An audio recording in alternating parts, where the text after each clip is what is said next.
जौनपुर जिले के शाहगंज थाना क्षेत्र अंतर्गत इमरानगंज इंडियन पब्लिक स्कूल के प्रांगण में सपा और बसपा से राजनीति करने वाले गद्दावर नेता परवेज आलम भुट्टो मीडिया के सामने बातचीत करते हुए उन्होंने बताया कि वह खुद 2022 की विधानसभा चुनाव में प्रत्याशी के रूप में मैदान में रहेंगे और उन्होंने सपा और बसपा दोनों पार्टियों पर जमकर निशाना साधा। उन्होंने यह भी बताया कि हम जनता के हित की बात करते हैं और हमेशा जनता के बीच रहने वाले उनके सुख दुख में भागी होने वाले हैं और हमें उम्मीद है कि जनता हमारा साथ देगी। और उन्होंने यह भी कहा कि हम परिवर्तन की बात करते हैं। पूछे जाने पर कि किस पार्टी से टिकट मिल रहा है, उन्होंने इस पर कोई जवाब नहीं दिया।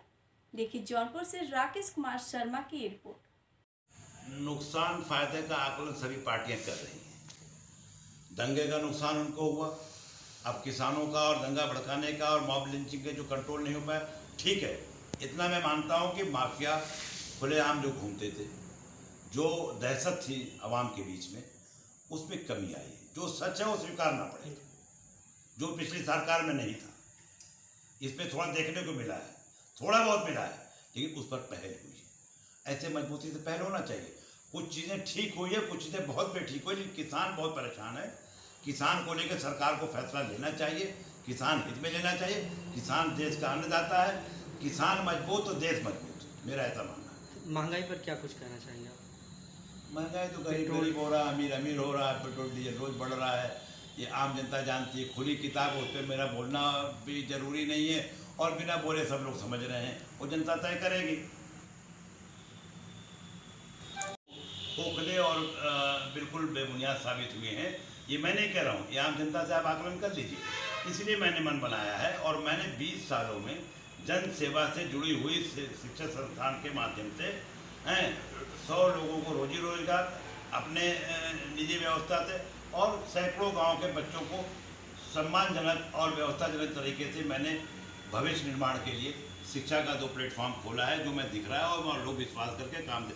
तो ऐसा मेरा मानना है कि हम जो शिक्षा विभाग में काम कर रहे हैं, जो शिक्षा जगत में, और सारे जो कमियां हैं उसको हम दूर करने का प्रयास करने के लिए मैं अपने आप को एक जनता के बीच अपनी आवाज़, जनता की आवाज़, अपनी नहीं जनता की आवाज़, हिंदू मुसलमान की आवाज़, संविधान के और विधायक और सांसद के अधिकार क्षेत्र में जितना कुछ होगा हम जनता के लिए समर्पित करेंगे। और मैं अपने आप को जनता के लिए समर्पित मान के इस कार्य में उतरा हूँ और इसी लक्ष्य और संकल्प के साथ मैं चुनाव लड़ने जा रहा हूँ। सर, जानकारी मिली सर कि आपका सभी पार्टियों से ताल्लुकात रहा है और आपके चुनाव मैदान में आने के बाद वो ताल्लुकात किस तरह से रहेंगे, क्या किस तरह से वो देखेंगे आप? नहीं, हमारे विचार नहीं बदलेंगे, हमारे संकल्प नहीं बदलेंगे, हमारा विकास का रास्ता बिल्कुल नहीं बदलेगा, लेकिन संबंध हमारे आज तक किसी से खराब नहीं हुए। मनभेद किसी से नहीं है। मतभेद सिद्धांतों और विचारों के मुद्दे पर हमारा सवाल सबसे होता है। अपने आप से मैं सवाल करता हूँ कि मुझे अगर ऊपर वाले ने मौका दिया है कुछ करने का, जो मैं काम कर रहा हूँ, मैं अपने आप से भी सवाल करता हूँ, समाज में मेरी क्या जिम्मेदारी है, क्या निभा रहा हूँ, क्या नहीं निभा। मैं अपना आकलन करता हूँ, फिर दूसरों का आकलन करता हूँ, फिर तय करता हूँ क्या उचित है, क्या करना चाहिए। उतनी क्षमता में मैं करता हूँ। यदि सर पब्लिक यहाँ की जनता अगर आपको मौका देती है तो आपके क्या मुद्दे रहेंगे? अगर जनता जागरूक हुई है, जनता ने महसूस किया है, जैसे मैं समझता हूँ जो परिवर्तन आया है, जो कब्जे हटे हैं, जो परिवारवाद पे खात्मा हुआ है, अगर यही सिलसिला चला रहा हो, यही ट्रेंड है, जनता का माहौल है, जनता जिसको बेहतर समझेगी। मैं तो जनता से अपील करता हूँ, अच्छी सोच, विचार और विकास और विश्वास कर वाले लोगों को लाइए। जिनको आप परख चुके हैं उनको परखने की बेवकूफ़ी हम और आप जनता ना करें।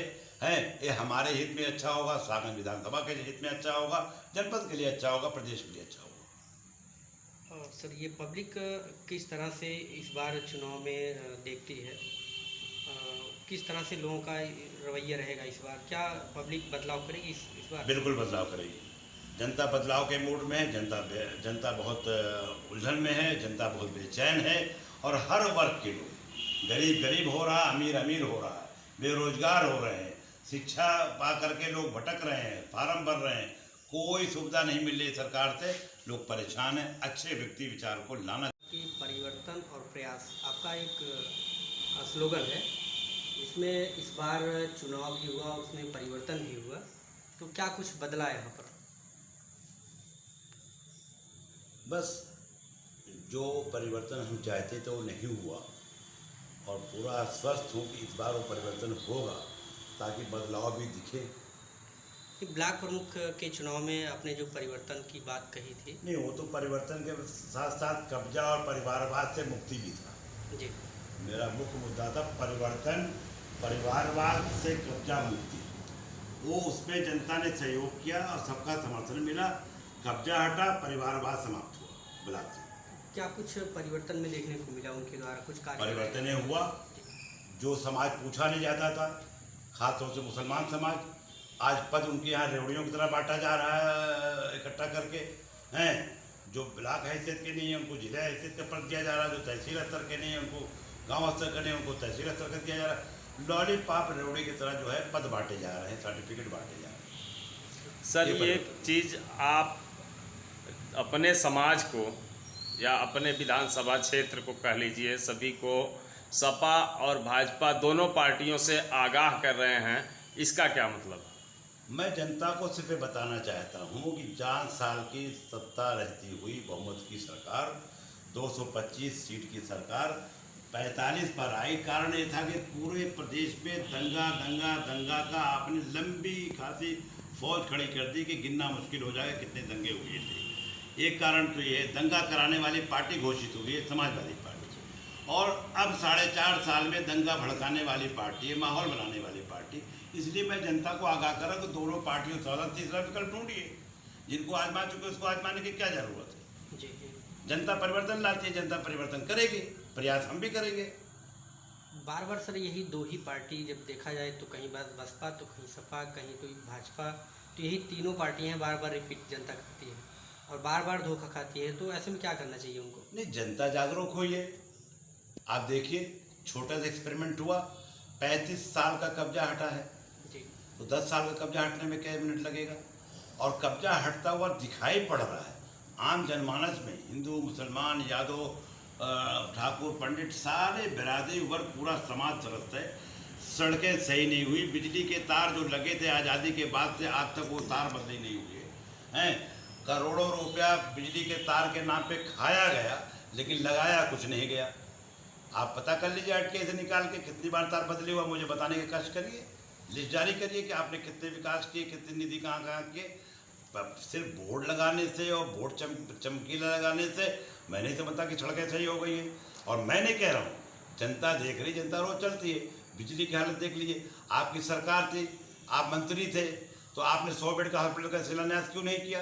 अब सरकार आएगी नहीं आएगी, 9 मंत्री लोग राधा गौने जाएंगी, इस पर सपने में तो समाज जिएगा नहीं हैं। ये हालत तो जर्जर बहुत सालों से, 20 साल से सपा के विधायक रहे, मंत्री रहे, इसी क्षेत्र से कोई परिवर्तन नहीं आया। न अस्पताल का आया, न शिक्षा में विकास हुआ, न बिजली का विकास हुआ, न सड़कों का विकास हुआ, जो मूलभूत सुविधा चाहिए जनता को।